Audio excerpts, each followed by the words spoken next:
కూర్చోండి.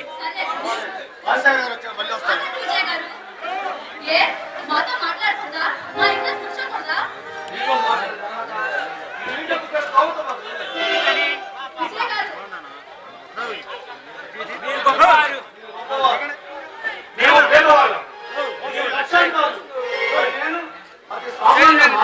చూడు విజయ్,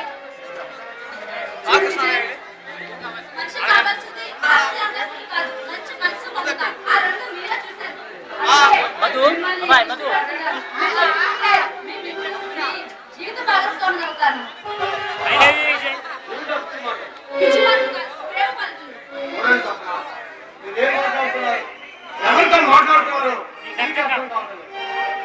బాగా అర్థమైంది.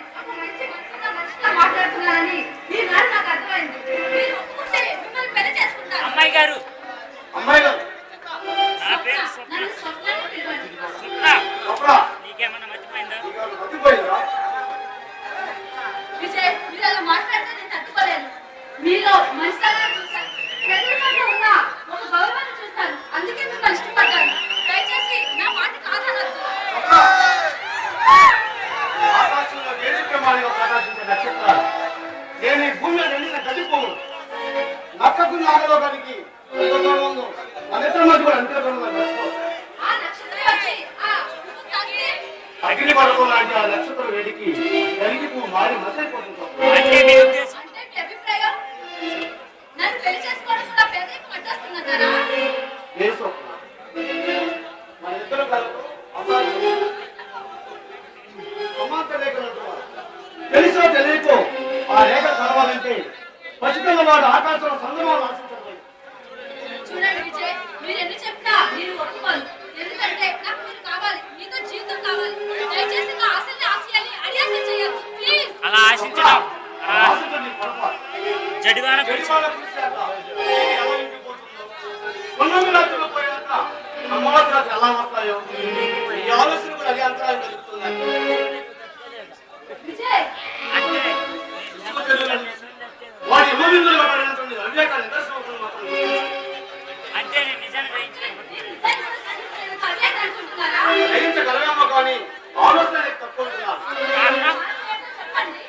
నీకు మాకు మధ్య కులం మతం పేదలకు అడ్డుకోలేని స్వప్న ఇలాంటి సారీ మీ నాన్నగారు లాంటి స్వార్థ పనులు అవి అనుకోము కంటే శక్తివంతమైన తెలుసో తెలియకో ఆ రెండు వర్గాల కళలను ఆశపడితే వాటి శక్తికి మూలాన్ని పేదవారి బలి కాదు తప్పదు. విజయ్, విజయ్, చదువుకున్నవారు, సంస్కారంగా మాట్లాడతారు వారు. మీరు ఇలాంటి మాటలు మాట్లాడితే ఈ ప్రజల్లో చైతన్యం వచ్చేది ఎప్పుడు?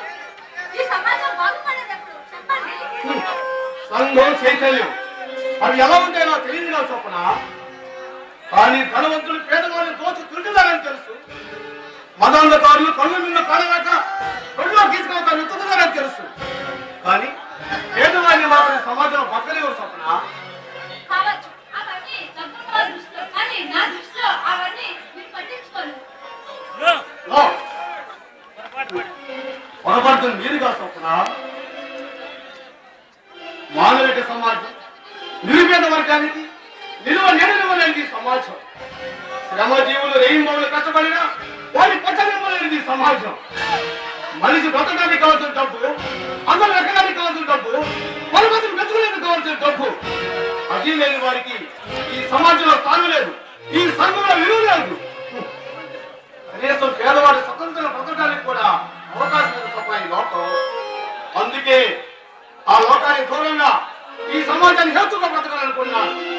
ఇంకెప్పుడు పెళ్లి అనే పరికరం ఆమె పెట్టుకోవద్దు విజ్ఞప్తి చేస్తున్నాను. విజయ్ గారు, దయచేసి అలాంటి మాటలు మాట్లాడండి. నేను తట్టుకోలేను. ఈ జీవిత భాగస్వామి కావాలని దయచేసి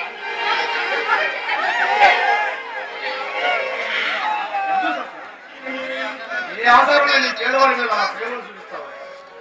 నన్ను పెళ్లి చేసుకొని జీవితాంతం నాగవలసించడం కంటే నీ హోదా తగ్గట్టుగా ఏదైనా మంచి సంబంధం చూసుకో. 7 అంతస్తుల మేడలో ఏసీ కార్లో తిరిగే మీరు వాళ్ళకి వాటిని కోరుకోవటం సమంజసంగా లేదు స్వప్న. నేను తప్పింట్లో పుట్టడమే తప్పనుకుంటున్నారా? అసలు నా జీవిత భాగస్వామి పెళ్లి చేసుకోవడం నేర్పంటారా? ఇష్టం లేని పని చేసుకొని నరకం అనిపించాలంటే ఇష్టమైన పని చేసుకొని జీవితాంతం సంతోషంగా ఉంటాను. దయచేసి నా ప్రేమను నన్ను పాటించండి. స్వప్న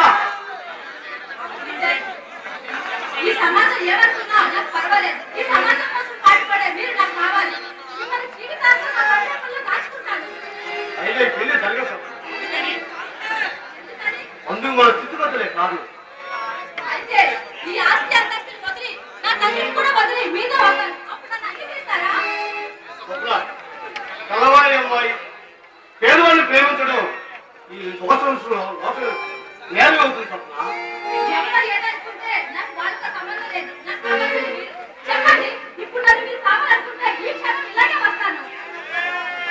స్వప్న, ఈ సంవత్సరాన్ని ఎంతో తిరిగిస్తున్నాను. ఈ పేదవాడి కోసం కన్న తండ్రిని కావాల్సిన ఐశ్వర్యాన్ని కూడా వదులుకొని నా కోసం రావడం సిద్ధమైనందుకు నేను మనసారా అభినందిస్తున్నాను. స్వప్న, మనసారా అభినందిస్తున్నాను. I love you, Swapna. I love you.